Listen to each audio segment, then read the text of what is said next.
I wanted to see information put out there that wasn't out there when I started business. Because in 2005, even for myself, there wasn't a lot of information out there for how to succeed, survive in business in general. So I look for principles of success, both in life and business in general. So you have quite the history of life and business. Do you have any nuggets or any principles that?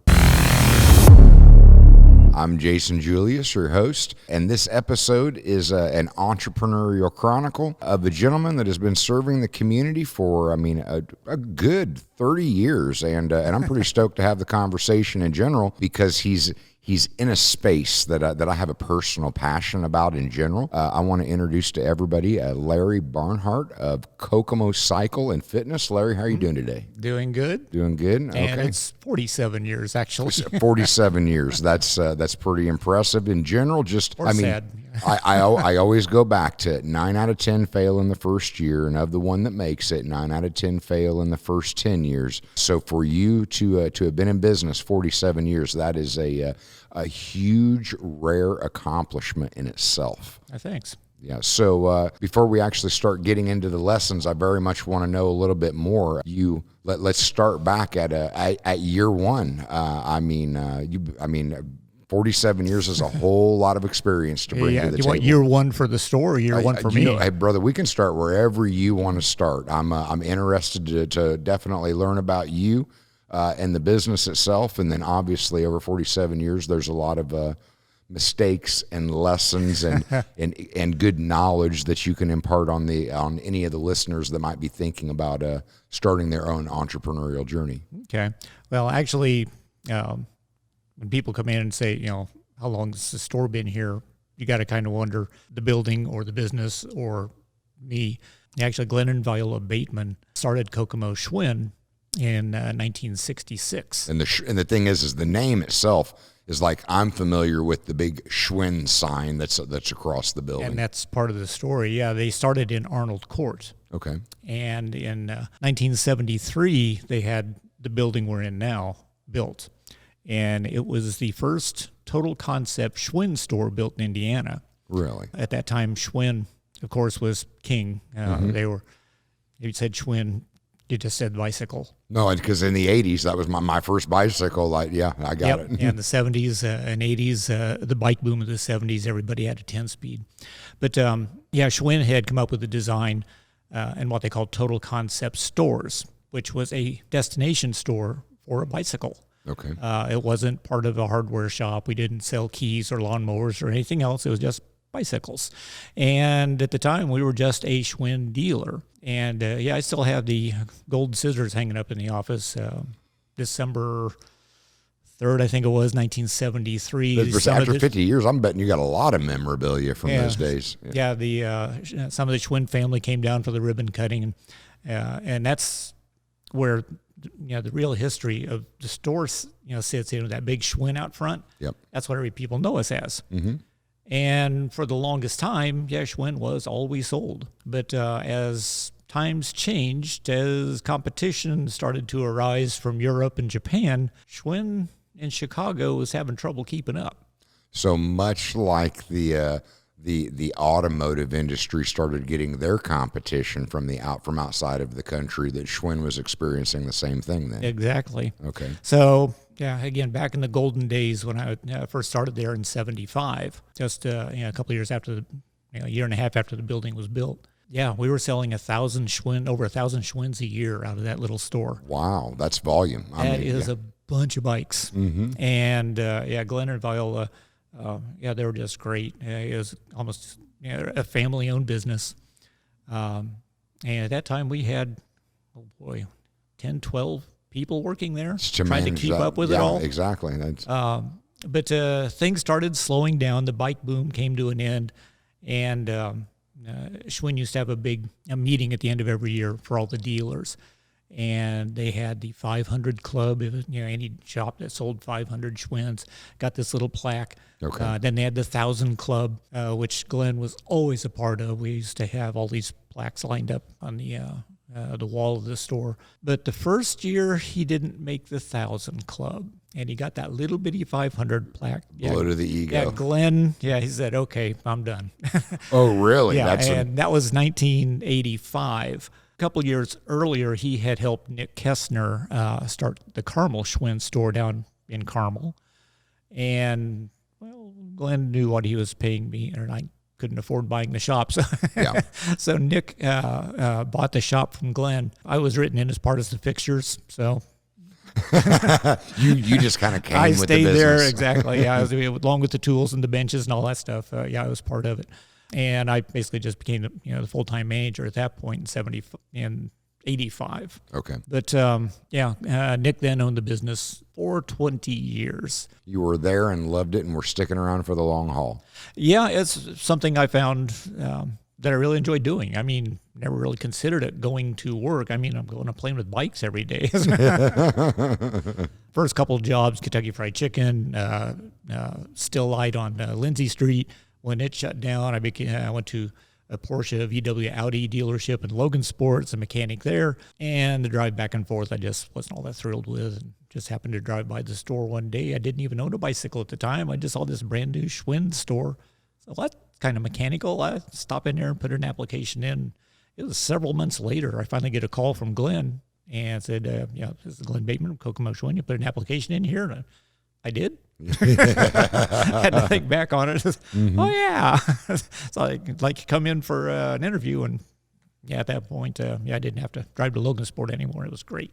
Wow. So, so you're making a decision just based on, economics and time in general, not knowing that you were about ready to fall into a life's career. Yeah, exactly. I said, didn't own a bicycle at that time. I didn't own a bicycle since I got my driver's license. I actually turned 16 and bikes were gone. Yep. And boy, did I fall back in love with it. I mean, it was, I got my first 10-speed, Schwinn Sprint soon after I started working there, and started riding again. Haven't stopped. Really? Yeah. So the riding itself has turned into a lifelong passion then. Oh, yeah. Okay. Yeah. Wow. Yeah, one of the sad parts is once I finally took the business over, mm-hmm. and all the bookwork and ordering and everything else that went along with it, yeah, my mileage went down a lot. You started to get your feet wet on all of the hats that you had to wear just in operating a business. Oh, yeah, and there's a bunch of them. Mm-hmm. No, and then I think that's the thing right there is that most people, you got that old adage that, you own a business, you must be a millionaire. And I mean, as a small business, you couldn't be further from the truth. You work harder than what you would if you were just working for somebody else. Oh, yeah. And you don't get to necessarily specialize in something because you have to move from hat to hat to hat to handle all of those responsibilities. Fortunately, my wife, Sue, who also worked for Nick for many, many, many years, was good at the bookkeeping end of it. Okay. And so she kind of took that over for me. And there's a blessing more power right there. to her. Yeah. Yep. Something should happen to her, I'm done. I wouldn't know which button to press on the computer to make anything work. So. Oh, wow. So you handled the relationships and the mechanical stuff. Oh, yeah. And she handled all of the bookkeeping and the administrative then. Okay. Yeah, you will rarely see her physically in the store. If she's there, she's in the office and rarely comes out to face the public. It's exactly. Well, and I mean would you consider yourself an extrovert? I never did, and I still don't consider myself an extrovert, but everything I do is kind of extrovert. Mm-hmm. So an introverted extrovert when they come like to that, you. Yeah, that's okay. Yeah, it's kind of like being an optimistic pessimist, being sure everything's going to go wrong. I guess that's one way to look at it right there. Okay, so you've worked, that's through the 80s, and coming into the 90s, business going good? No, the bike industry really started to fall. Like I said, Glenn packed it in when he couldn't get that 1,000 bike plaque anymore. And for the last, 20 years or more, 300 to 400 bikes a year is about all we do anymore. Wow, significantly. Yeah, the whole department store thing was a big part of that. Yeah, and I was questioning about that because I'll be honest, I didn't grow up in Kokomo. I grew up in Indianapolis. but my whole family was from Greentown and Kokomo. And one of my first bikes came out of the old Kmart that's over on the west side. Yep. And I mean, I don't remember if it was a Schwinn or No, a it wouldn't have been a Huffy. Schwinn, yeah. But yes, I remember those department stores where you could go in and just look at all of them and pull one off the rack and roll right out with it. And Well, right next to us, basically, the old Kokomo Mall, Penny's on one end, yep. Montgomery Ward's on the other. They both sold bikes too. Oh, did they really? Oh, Okay. yeah. There was a time then when all of the department stores saw that as a line of revenue. Mm-hmm. Okay. Wow. But because of the Schwinn name and the all the the stuff that goes along with it's a Schwinn. Yeah. It would still bring people into the store because completely different than department stores where it is just a product to move along with lamps and bedspreads. Yeah, we make sure we fit the bike to the person, make sure they get the proper sized bike, which is something that department stores don't offer. They make a bike in one size, basically. And that was where I was really, because I'm sitting there going, as a small business, if you're going to stay in bike sales, there's got to be more that you're going to bring to the table when it comes to the service offering in order to... Oh, definitely, yeah. And service is a big part of it, too. With the department stores, free assembly. There's a big difference between assembling a bike and properly setting it up. Because nothing comes out of a box. Even the Schwinns didn't come out of a box properly adjusted and ready to ride, just bolting the wheels and pedals on and go. So, one of the first year I was there in 1975, Glenn sent me to the Schwinn Service School, which is something they used to offer. Okay. It was a week-long school on how to do everything on a bike. We learned how to overhaul all three types of coaster brake hubs, 3-speed hubs. We had to lace up and build wheels, adjust brakes, derailleur. So it was a pretty intense week-long class. No, because I can remember being a kid and you're stupid with your bike and you end up bending a rim and you're like, okay, I can start messing with these spokes. And somehow you just, about like balancing a tire, but an amateur does not have any business actually messing with that. Exactly. We fix more fixes than... You fix more fixes than actual. Okay, and that makes sense.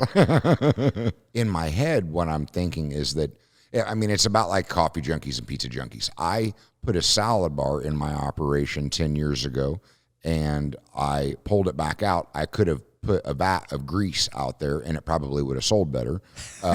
But over the generations, I've seen that health has become a lot more, like people are more conscious of their health.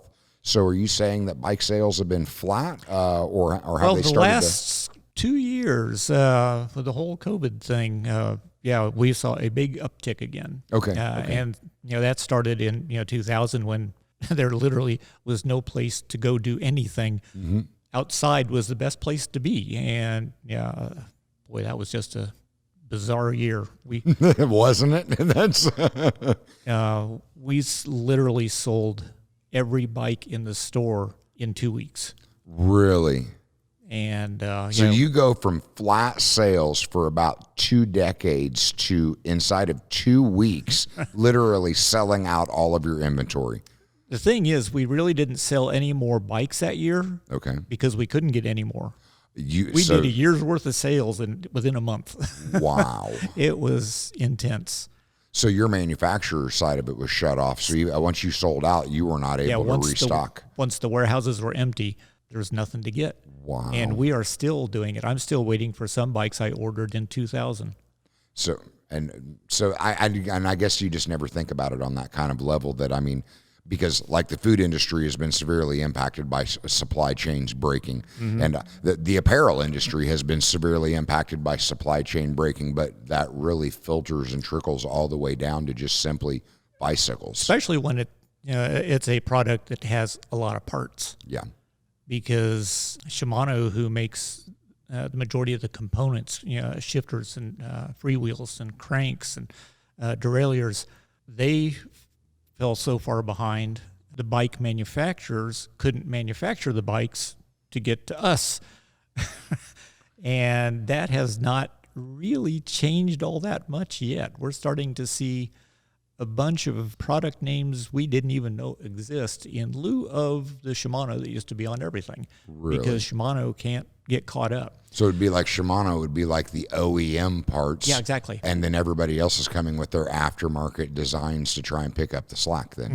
Mm-hmm. Okay.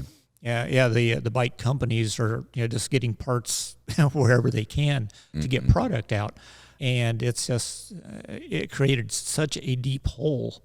We still get people coming in, so that you have such and such a bike. No, we don't. Can you order it? Well, yeah, I can. I don't know when I'm going to get That's it. what I say, but it might be 12 months. It might be longer than that. Wow. I mean, because and I feel like I somewhat know the answer just because, there's a certain amount of grit that goes in with a small business person and surviving. But you sell out all of your inventory in 2 weeks. How do you survive? That's... Well, again, going back to almost 2 years ago this week when everything shut down, we did close for 2-3 weeks before we opened back up. And prior to that, my one single busiest day ever was a very weird Saturday in February. We had February. Yeah, we had a warm streak like this, and it was like 80 degrees. And on that Saturday in February, and I don't remember what year it was, but I was there by myself and had 16 bikes go out the door, and we'd never done anything of that volume before. Wow. Well, when we opened back up in 2000, we were only open half days, 4 hours. And for those first 2 Saturdays, we had 17 bikes in 4 hours. That's right, I did 16 in 8 that other year. But yeah, people were Mike was showing the bikes and lining them up and just rolling right out. It was really weird. Yeah. Well, because the thing is I'm sitting there now thinking, obviously Kmart's closed, JCPenney's is closed. A lot of those competitors like that are closed down now because I have noticed that there has been a lot more specialty bike shops pop up that I do business in Indianapolis, and I've seen new brands that have popped up over the last couple of years specializing in bicycle sales in general. So it's kind of come full circle back into a specialty market? It's really split. For instance, Schwinn hasn't really been kind to the bike shops. Okay. And there's the only reason I'm sticking with it is because of the history of that store. The big Schwinn name up there. It's what everybody knows us as, even though we don't carry that many Schwinn bikes anymore. Because they've been cutting us back and cutting us back and cutting us back. They are concentrating more on online and department store sales. Okay. Schwinn time before last when they were bought, basically kind of split it into 2 companies. So are you saying Schwinn has changed hands multiple times over the years? Multiple times. Okay. Yeah. When the family, Ed and Rich Schwinn, decided to get out of the bike business and sold it off, it changed hands rather frequently from just, investment people to other companies. And it was when Durrell Industries bought them and made the announcement that they were going to go into department stores. They really shot themselves in the foot. Yeah, Durrell Industries, based out of Canada, and the way I understand it anyway, they specialize in buying up sporting goods companies that are going out of business, or going up for sale, I should say. Yep. And they had a basketball division and a bowling division. They had a bicycle division, and their bicycle division is called Pacific, and they sold their brands Pacific, Mongoose, and Roadmaster, all department store brands. And I remember the Mongoose name. Well, they used to be a independent name as well. We used to sell Mongoose out of the store. But anyway, it was all department store brands. Well, they won the bidding war for Schwinn. Okay. They had bought into the largest distribution of independent bike shops in the country, which was cool. They now had the big box store, tied up, and they now had the independent bike shops tied up until some 800-pound gorilla who was their biggest customer said, "We've always wanted Schwinn's in our store." Oh, wow. So they made the announcement at the dealer meeting at the bike show in Las Vegas that, Schwinn name will be seen in department stores. And within a year, over 80% of all those independent dealers dropped them. Well, but you cheapen the brand by just putting them into department stores. Yes, they did. And a lot of it was, out of fear that, we don't want bikes coming from, Wally World and people expect expect us to do warranty work. It never happened that way. But over the years since, Schwinn started concentrating. They saw more and more sales out of the department stores. Okay. and they started cutting back the specialty shops. We were down to just a handful of bikes they were offering. We couldn't get kids' bikes anymore from Schwinn. Really? For a long time. They just picked that up again here just a few years ago, thank goodness. Because, we still get people coming in wanting a Schwinn. Yeah. And there's a difference between our Schwinns and their Schwinns. And, it's kind of like, people say the same thing with a lot of other brands too. You go to a John Deere dealership, it's a little bit different than what you get out of, Lowe's. Exactly. So. Well, because the bad thing, I know where you are because of that Schwinn name. You've been loyal to them. They haven't necessarily been loyal to you. Right. But inevitably, to stay in business, you got to change gears. Oh yeah. So where did that take you? Seeking out other large or other small, or how have you built what your today brand is known as? As I mentioned, earlier, when Schwinn started getting competition from overseas, we've carried almost every brand at some point. Yeah, Glenn picked up. I think the first non-Schwinn brand he picked up was Fuji. Okay. Big name out of Japan. But we've had Fuji and Miyata and Cannondale and Specialized and Univega and Panasonic and Mongoose. Panasonic made a bike. Oh, yeah. Okay. But so we've carried other brand names for a very long time now. Not just a exclusive Schwinn shop. But I bet Honda's got to have a bike. They have, yeah. Okay, that's just about to say they gotta of everything else. Surely they've got to have a bike. It's it's more of a boutique kind of thing. You'll generally see them sold, alongside something else. But actually, we got kind of lucky back in the late 80s, early 2000s. Giant was wanting Nick to put Giants in our shop. Okay.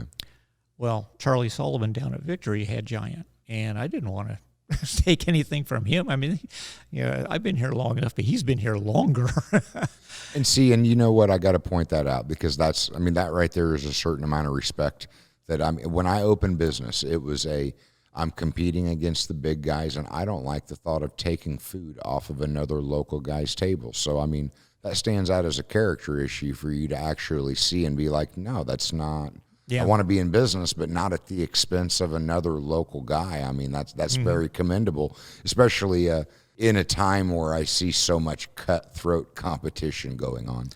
But when Charlie retired, and he didn't sell the business to, mine's going blank, who had been there forever. It was kind of like the same thing when Glenn didn't sell the business to me. Charlie didn't sell it to his. It'll pop up later on. Anyway, at that point, the Giant rep came back and said, "Are you ready to pick up the Giant line?" And talked to Nick and said, "Yeah, let's go ahead and do it." So at that point, we bought all his Giant inventory, and we became a Giant dealer, as well as the store down in Carmel, which was a fairly large store. And Giant was real happy with that move, and they've become our major line. Okay. And going back, Giant, well, they made a bazillion Schwinns back in those 10-speed days when Schwinn was having that competition from Europe and Japan, or Asia, I should say. Yeah, Schwinn went to Giant to make bikes for them in the same way that the lugged frame bikes, which were so much lighter than the electroforged frames up in Chicago that they had been doing since the late 1800s. So they were outsourcing it to Giant on the production side of it. Okay, interesting. So Giant, largest bike manufacturer in the world, and they make bikes for a lot of other companies. We were a Trek dealer for quite a while, and Giant was making the majority of those Treks as well. Okay, so not only did they have their own brand, they actually did private labeling and producing for other people. Yep. Again, interesting and very interesting. Okay, so now we're up to the early 2000s. Now we jump from there. There's 20 years in there. What's happened in the last 20 years? Was just kind of coasting along because that was kind of that stagnant area. Video games had completely taken over. Nobody was going outside. Long are the days of go outside and play. It's stick your head into a phone. Yeah, and that was about the time actually. When Glenn was ready to turn it over. when that first Atari game showed up, we started seeing kids' bike sales going down. Really? Oh, yeah. And like at Christmas, we used to have like 200 bikes on layaway, we'd have put together and ready to go. And, a bike under the Christmas tree was, a pure piece of Americana. that was... Exactly. I've still got a lot of the Schwinn posters for Christmas with, the bike under the tree. But if we do a dozen bikes at Christmas now, that's about it. And Wow. a good portion of those are adult bikes. So. Exactly. Well, and that's what I said. The biking industry itself has developed a whole lot over the last 20 years as far as mountain bike. Because it used to be that, it was like either you had a dirt bike or you had a 10-speed. Yep. There wasn't really, it's about like the cars. You either had a car or a truck, and then you had the advent of the SUV or the mountain bike. Minivans. Yes, exactly. Yeah, the bike industry is so fragmented now.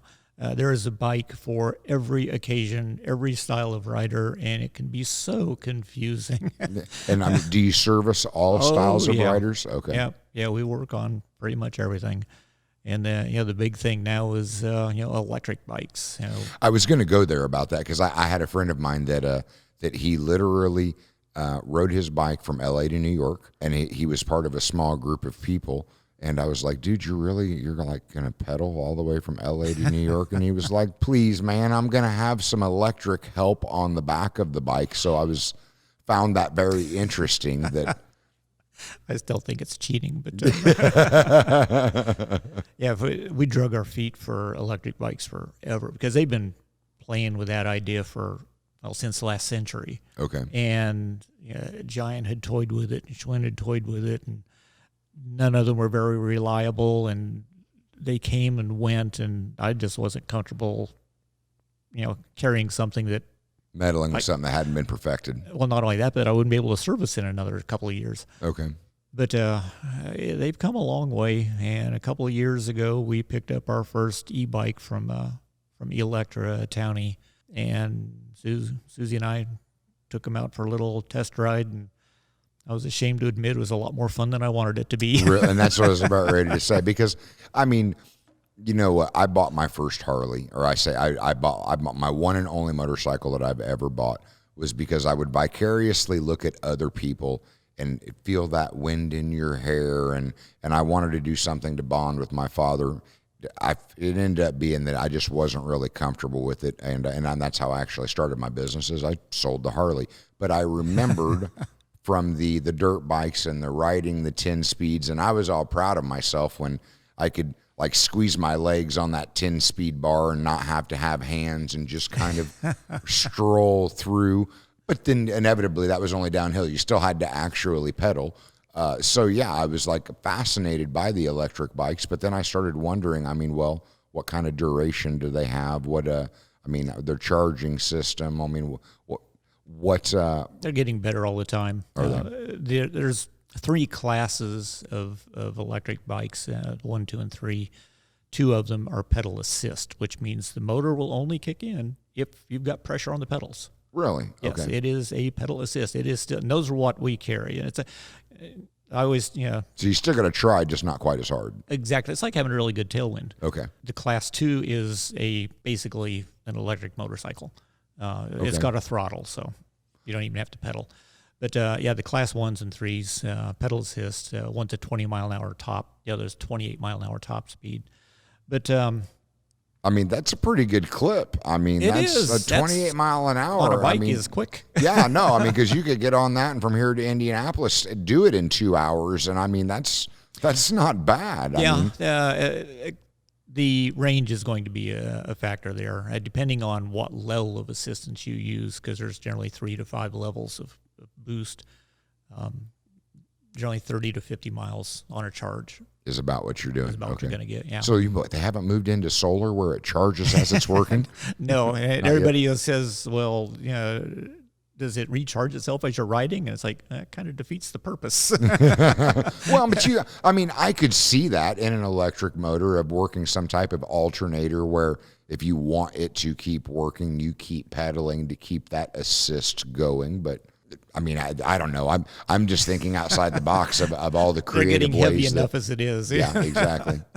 Yeah, we're getting back to weights of bikes from the 1950s now, is where for the longest time, lighter, lighter, lighter. Everything's got to be lighter. Now with electric bikes, with motors and batteries, we're getting back to the good old 1950s Schwinn solid steel tank of a bike. Just all weighted in that back tire off of that motor in general? Or? Yeah. Okay. Yeah, a lightweight e-bike may hit the upper 30 pounds if it's like a carbon fiber frame. Okay. But most of them are in the 50, 60-pound range. Wow. Because, I mean, what was it? I want to say Quicksilver. It had. I want to say it was Kevin Bacon. Kevin Bacon, yeah, that was. But I mean, you could pick up your bike and run with it. I mean, a bike 50 or 60 pounds, you're not necessarily picking up that bike and running with it for any duration of time. I mean, you're one of the few people I know that knows about that movie. I bring it up a lot at the store. Really? No, I remember as a childhood. Yeah, I remember that. It was actually a very cool movie. The young kids, as I refer to them anymore, coming in on their fixies now, which is a popular bike. You can't coast on it. Okay. It's a fixed it's hub. a total pedal, continuous It's pedal. basically a track bike. Okay. There's no coasting. If the wheel's turning, the pedals are turning. So go look up the movie Quicksilver from 1980 something, because that's what Kevin Bacon was riding, was a fixie. Okay. And I didn't know that. I guess I never really paid attention to that piece of it. But I mean, he was always, as I remember, he was a courier. And he was always moving. And so at the very beginning of that show, Nelson Vales made a guest appearance. Now, Nelson Vales is just an Olympic track athlete, track star, lived down in Indianapolis. Wow. Wow. Okay, so, I mean, at some point you take over this business. Oh, yeah. Okay. Back to that. Where are we, how does that, they just finally were, you're kind of, at that point, I'm thinking the no-brainer, like. It was my business anyway. Like I said, Nick never came up, to the store to begin with. And basically he liked buying bike shops. At one time he owned 5 or 6 shops all at once.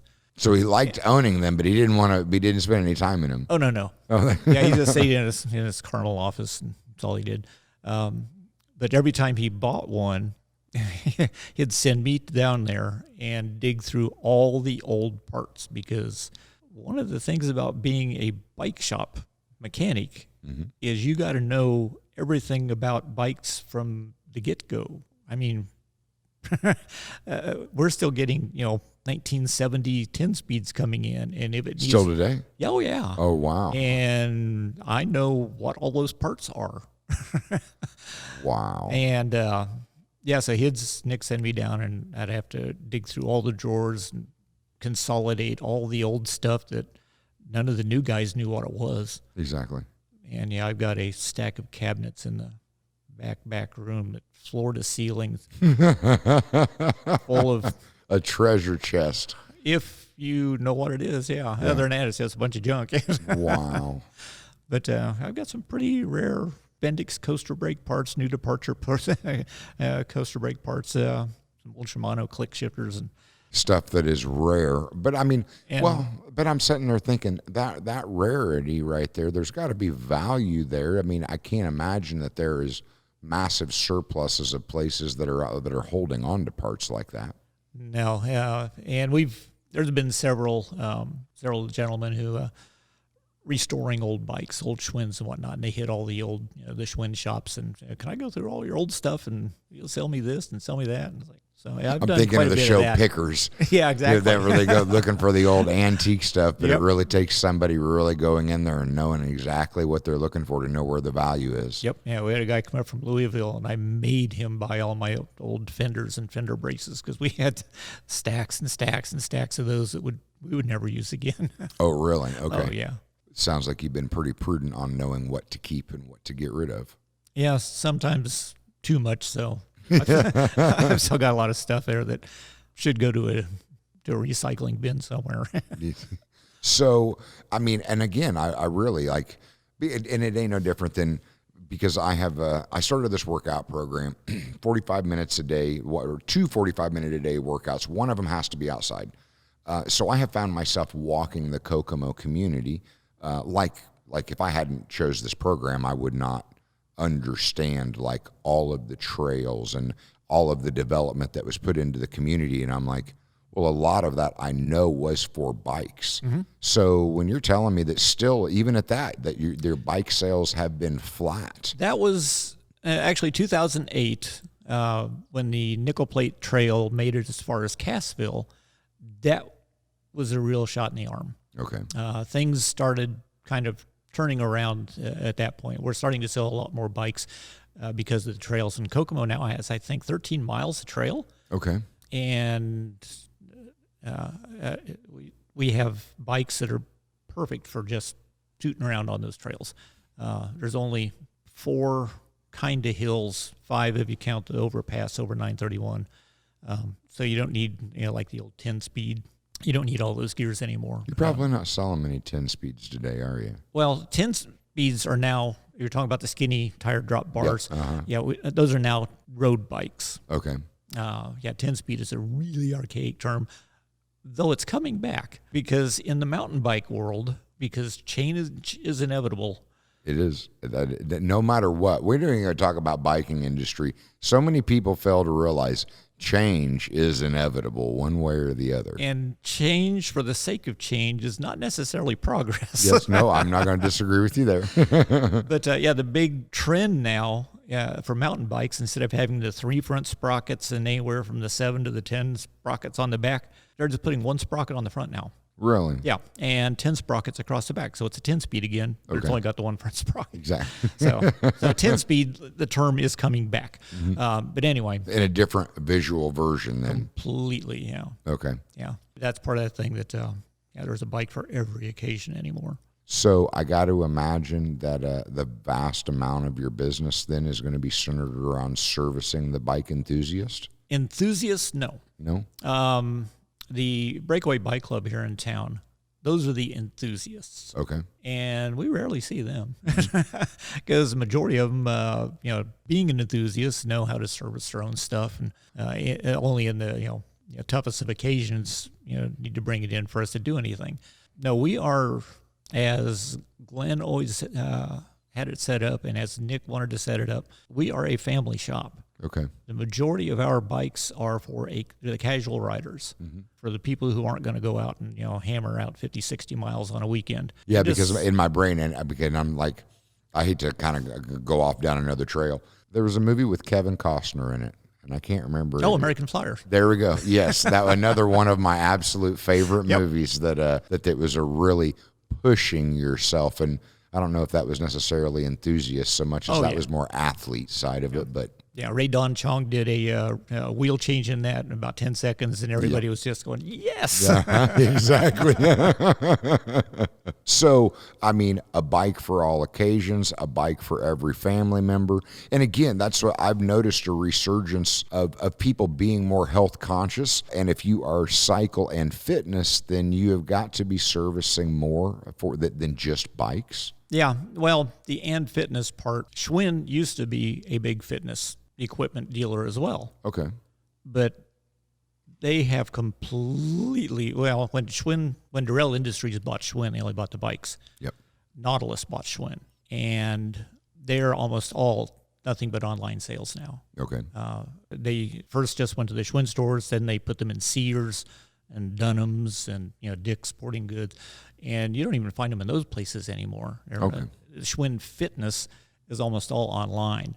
And that whole, that's just because that was the name we had drawn up when we had the paperwork done, Schwinn Cycling and Fitness. So the fitness now is not so much fitness equipment as much as lifestyle. So. Okay. So lifestyle, I mean, because I guess I should back up. So you did not, you have not done anything to necessarily personally embrace the online and the technology, or? No, I'm way too old for that. Okay. And I mean, I appreciate the honesty there. And the competition there is way too mean. It really is. I'm not going to disagree with that. Yeah, and I prefer the personal face-to-face. I want to talk to you. I just don't want to sell you something. Mm-hmm. So. No, and I mean, and again, we go with that relationship building in itself. But it's just like if I'm going to order a pizza, I'll pick up the phone and I will call and I will order a pizza. I realize that this generation is like, no, I don't want to talk to somebody. I want to click on an app where I never have to. But for the people that truly value that knowledge that only you can impart, you are there for them to actually come to you and pick your brain and pick up the information that you're not just going to go out there and find. I mean, you are a wealth of information when it comes to bicycles across the board and what the industry has done and the history of the overall. Yeah, with the pizza, well, what do you want on it? Yeah, exactly. But with the bike, there are no simple questions. People come in and say, I need an axle nut. Well, it sounds like a simple question. Then we got to play 20 questions to determine. Yeah, is it front or back? Is it 3/8 or 9/16 or 11? There's nothing is really simple. I need a spoke. Okay. Did you bring the wheel? No. Do you know how long it is? No. Well, and I guess because this is how bad I am. Back in the day, you used to have an inner tube that went inside of the tire itself. Is that still the? Oh yeah. Okay. So that technology hasn't shifted at this point. It has. Their tubeless tires are making inroads, and they are a mechanic's nightmare. Really? Oh, gee, I hate those things. No, give me an inner tube any day. Yeah, because with the tubeless tires, if you puncture it, it has that green gooey stuff in there that's supposed to, seal it. Well, if it doesn't, you either buy a new $60, $80 tire or you put a tube in it. Okay. Start out. So you end up taking tubeless tires and being like, let's just put a tube in this and get it to work. Okay, no, that makes sense. Yeah, because if you're out on the road and that happens to you, you got to put a tube in it because you are not going to get that thing seated again with just a little bitty air pump or a CO2 cartridge because they are tough. Yeah. So, I mean, fair to say that that the knowledge you have and the work that you are doing in there gives you the ability to service all of the old antiques, and all the way ones, up, and the new ones. As to your competition is out there just pushing the new cheap plastic stuff, or yeah, it's like I said, Mike and I have been at the store now forever, and to hire in a new guy should we need it. Fortunately, we haven't, or unfortunately, I guess if it was busy enough, we would need someone. But yeah, it's impossible to educate them in everything in just a matter of days, weeks, or months. Yeah, because if they answer the phone, it's inevitably going to be. It's like whenever if Mike and I are busy and Susie picks up the phone, it's going to be a question. It's not simple. No, that's what I was about to say, though. But you're able to answer those hard questions. I mean, I'm fascinated by it because, again, I don't ride a bike. I find myself more walking, but I love 45 minutes outside. You should get a bike. Yes, no, honestly, and I should. That's because I started running, and I realized it was breaking down my knees and my ankles. To which then I went to speed walking and a backpack. And I'm 47 years old. When things start breaking down, inevitably I will go to my stationary bike inside and pedal because I'm still able to get the heartbeat up and still work up a sweat without actually being so hard on those joints. And we always say the runners today are the cyclists of tomorrow. Oh, okay. And I guess that definitely makes sense. Get that endorphin rush, and when things start giving out, you got to get it somewhere else. Exactly. Okay. So, Larry, as we start bringing this to a close, I mean, part of the reason that I created this podcast was because I wanted to see information put out there that wasn't out there when I started business. Because in 2005, even for myself, there wasn't a lot of information out there for how to succeed, survive in business in general. So I look for principles of success, both in life and business in general. So you have quite the history of life and business. Do you have any nuggets or any principles that? Well, enjoy what you're doing. It sounds like you have embraced that part of it right there. If you're not going to enjoy it, you're not going to get very far with it. If you dread, every time you have to go do something, you'll put it off and put it off and put it off. And, enjoy, especially if you're going to be working with the public. There's quite a variety of people out there, and you can enjoy the variety, I guess. The thing is, I tell all of my employees that when they talk about their complaining about individual customers, and I'm like, it takes all kinds to make the world go round, and if you did not have those bad customers, you wouldn't know how to appreciate the really good customers that really do light up your day in general. Yep. So, and I want to touch on this because it looks like you have successfully done something that most people can't, and that's work with your wife. So how does that dynamic go? I mean, has it just? If there's a perfect match for it, So you always, found your soulmate. Oh yeah, it always baffles me when couples go on vacation and one goes shopping and one goes play golf or goes fishing and what. Separate lives together. Exactly. Yeah. When we go on vacation, we are literally together 24/7. That's awesome. And we never get tired of each other's company. So. That's rare, especially in this day and age where people's attention span, to pay attention to anything, much less themselves or another person, and then you truly have found your soulmate in life. Mm-hmm. That's awesome. That is absolutely awesome. And you still have a business that there is a demand for, and you have knowledge that if we can make it through this next couple of years and get things working smoothly again, will be a blessing. So that's what I was about to say. So plans for the future, retirement on the horizon. I talked to Susie about that. She she does all the planning. She retired last year, basically from working with Nick when Nick sold the business. Actually, no, he sold the building to us.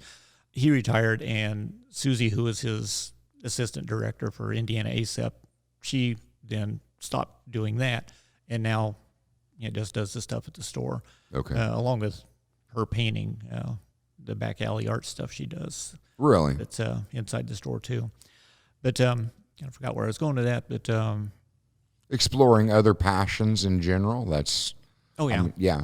So a couple times you referred to the caramel Schwinn. Is that still in operation? Oh yeah. Or?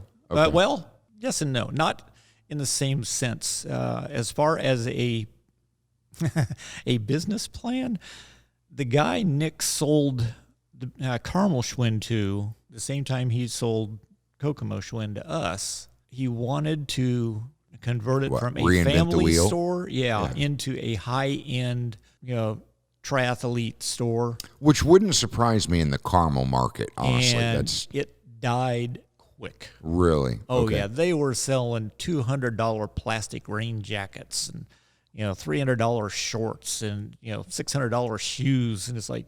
They make $600 shoes? Oh, yeah. Oh, wow. They make $600 male shoes. I know they make $600 female shoes. Oh, yeah. Carbon fiber soles and, yeah. Wow. But, it just, it died a horrible death. Okay. So as we start to wrap up here, where I know this, but I definitely want the other people to know. How do people find you? 1500 East Boulevard, same place it's been since 1973. 1 block west of Bob Evans and Discount Tire on the north side of the Chrysler plant. Okay, and I'm going to assume, since you have not necessarily embraced the internet, that there's probably not a web page out there, but you got a phone number for a contact? We do have a web page, kokomocycling.com. Okay. And of course, we're on Facebook too, Kokomo Cycling and Fitness and Kokomo Schwinn. That one was a weird one. That somebody started that one, and I didn't even know it until it was brought to my attention. That's the odd thing out there is that they can go out there and claim those pages. No, it's just that for all of this, I'm like, not only are you a wealth of information, it sounds to me like you have a storefront that you have those hard-to-find parts. You have the things out there that if somebody, well, it's just like those classic cars, and then if you want to rebuild or refurbish those classic cars, you really got to go digging to find those parts.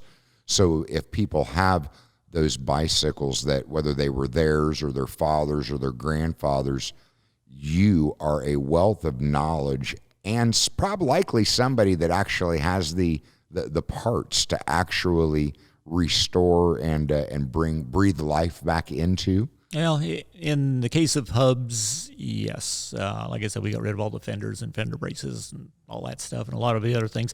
We have enough new stuff to get it up and running again, but to actually restore, that's pretty much still an internet search for. Is it really? Yeah. Okay. Yeah, like all the old Schwinn crates, the Stingrays, those banana seats. Mm-hmm. We can get replacement seats, but if you want the reproductions of them, there's places that are doing those. They're supplying that yeah, one yeah. way or the other. Okay. So, I mean, definitely, if you are in the Kokomo community, definitely stop by and see Larry. It sounds like, again, I go back to that. I mean, I'm just a big believer in, I feel very fortunate in life that I'm born in 1975, so I can look backwards and see the life that everybody went through from the 20s, 30s, 40s, 50s, and hearing the stories to the 70s and 80s, and still being very fortunate for the go outside and play, while watching technology come in and being the generation that I started with a pager, and then I went to a little cell phone, flip phone, and to see, I feel fortunate to have been a part of life to watch all of that stuff unfold, and I still appreciate the go outside and play. So I'm saying that there's still a generation there for that, and they're taking that to their children and trying to remind them just in a more specialized manner, and that's when they should be coming to you. That's right. Okay. Yeah, we've had a dad in today. Both the sons are riding bikes now, and that's all they want to do is they want to go out and ride bikes with dad. And that's fantastic. Awesome because that is night and day better over buying them an iPad and just telling them or encouraging them to stick their face in the iPad. Yep. Get away from the screens. All right, we are going to wrap up this podcast, and some of you've noticed the music, and I specifically found that music because I wanted people to know what it is to be an entrepreneur, what it takes to live a life inside of entrepreneurship, and Larry's been living it for a long time, and so we will close with that music and say until next time, you guys have a good day.